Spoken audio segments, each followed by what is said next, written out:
When Truth left New York, it was during the height of the Millerism movement. Father William Miller was born in Washington County, New York in 1782. Washington is the same county where the prophet Matthias grew up.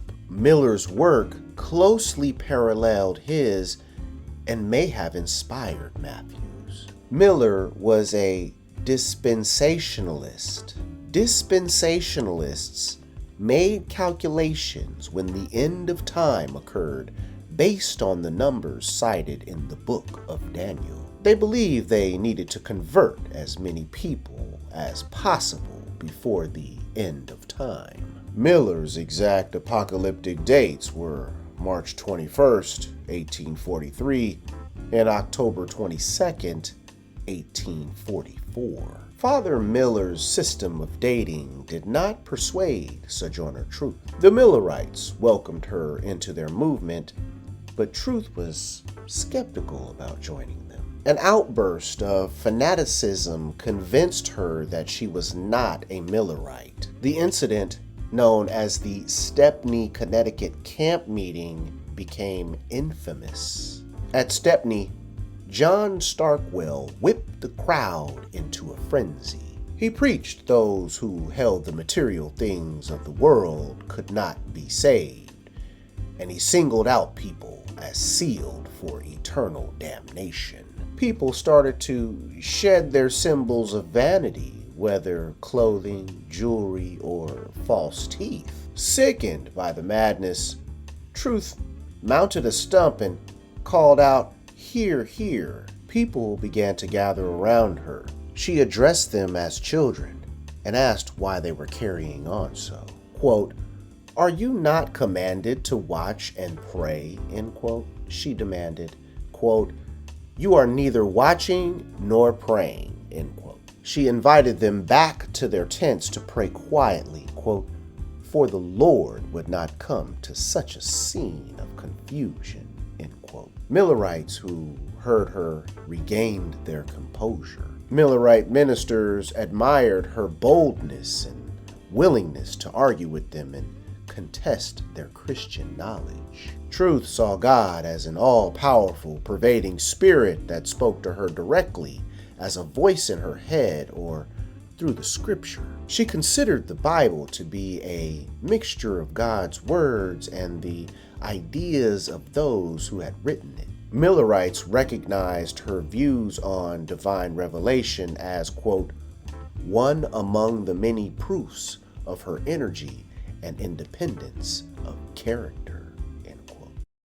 The Millerites guided Truth to the Northampton Association for Education and Industry. The people of the Northampton Association were not Second Adventists calculating the end of days, but rather hoped the world would last long enough for them to rescue it from its barbarity. The community had two goals. First, to create a non-competitive, open-minded, intellectually stimulating place to live and work. Second, to make a profit from the manufacture of silk. When Truth met with the leaders of the Northampton Association, she said the sight of accomplished literary and refined persons living so simply suspended her negative judgments and led her to stay. No other place offered her the same, quote, liberty of thought and speech.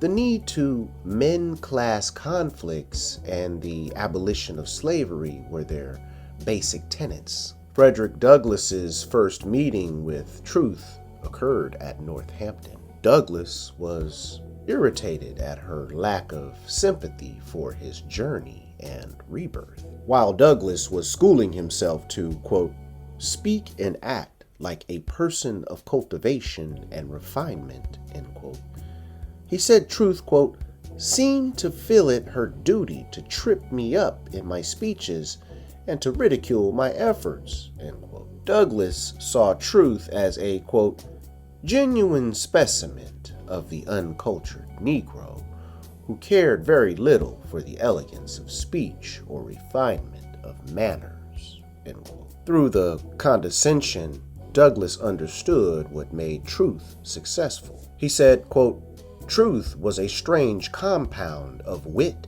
and wisdom, of wild enthusiasm and flint-like common sense," end quote. In the fall of 1844, Truth gave her first anti-slavery speech in Northampton. The Northampton Association dissolved in 1846. Truth began to yearn for a home of her own. The success of Frederick Douglass's 1845 biography, the narrative of the life of Frederick Douglass, an American slave, inspired her to dictate her own narrative. The proceeds from the book sales would be the way for her to purchase her home. Truth began dictating her autobiography to Olive Gilbert. It took 3 years to complete the biography. The narrative of Sojourner Truth remains outside of the genre of ex-slave narratives. It ends not with the indictment of the slaveholder, but with Christian forgiveness. The sale of the narrative was how she would pay off the mortgage for her new home. Truth took out a $300 mortgage and purchased a home on Park Street across from the cemetery. In 1854, she was discharged from the loan and finally owned her home free and clear. The Ohio Women's Rights Convention convened at Stone Church in Akron, Ohio on May 28, 1851. Presiding was Frances Dana Gage, a writer from McConnelsville whose work appeared in the Saturday Visitor. Her rival, Jane Swisshelm, was also in attendance. They often disagreed with what women's rights were all about. Gage insisted on women's complete equality with men, while Swisshelm preferred to imagine a, quote, great law of nature which says that he, the man, is the stronger and owes her, the woman, assistance, end quote. Swisshelm and Gage also conflicted on whether the topics of slavery and race had a place in the movement, and even whether African Americans were allowed in the meetings. Swisshelm was not concerned about black women. Many other feminists spoke, but Truth's speech made the most impact. Her remarks fascinated the audience. Truth demanded rights for women based on their physical equality with men.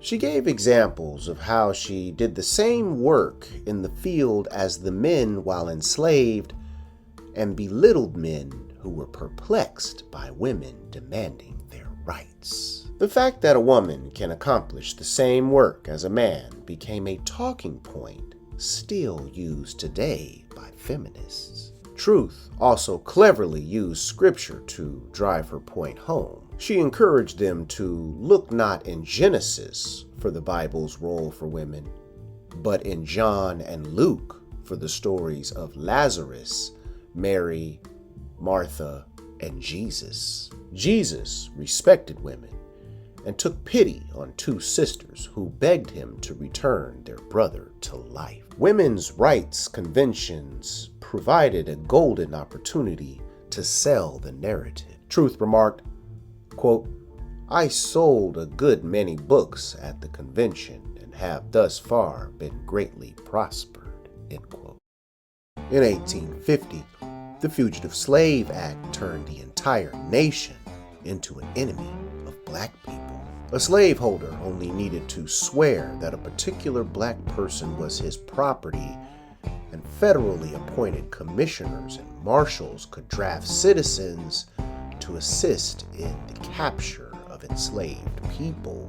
Fugitives did not have the right to redress grievances or have a trial. President Millard Fillmore signed the act into law, and blacks in the North discussed how they would respond. In Boston, Samuel Ringgold Ward announced that blacks no longer owed allegiance to the country. Robert Purvis, a freeborn black abolitionist, said, quote, "Any wretch enter my dwelling, any pale-faced specter among ye, to execute this law on me or mine, I'll seek his life, I'll shed his blood.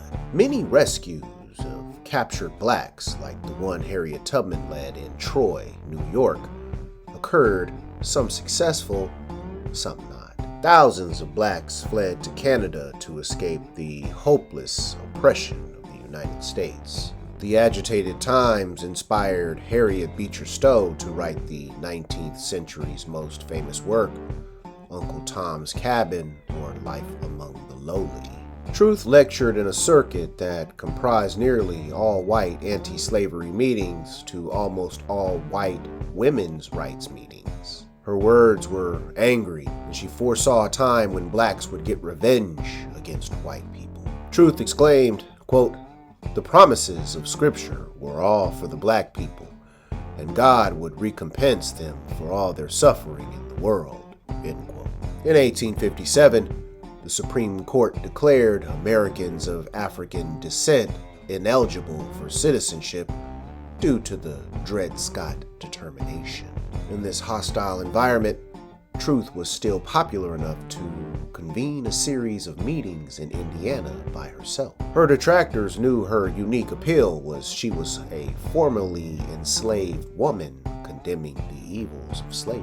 In 1858, a group of white racists led by T.W. Strain challenged Truth's authenticity as a woman. They claimed her voice was that of a man's. Denying the womanliness of a woman speaking in public is an old ploy. It is a challenge to a woman's authenticity. The charge polarized the meeting into a pro-slavery side that demanded Truth step down and show her breasts to the women in the audience who would report her gender. The anti-slavery side was surprised and upset, leading to an uproar.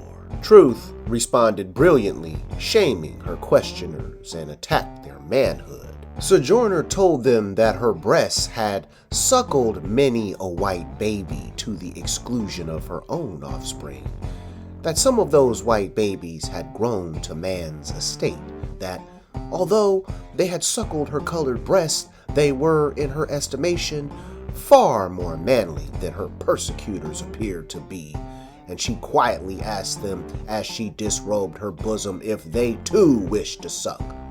In vindication of her truthfulness, she told them that she would show her breast to the whole congregation, and that it was not her shame that she uncovered her breast before them, but to their shame.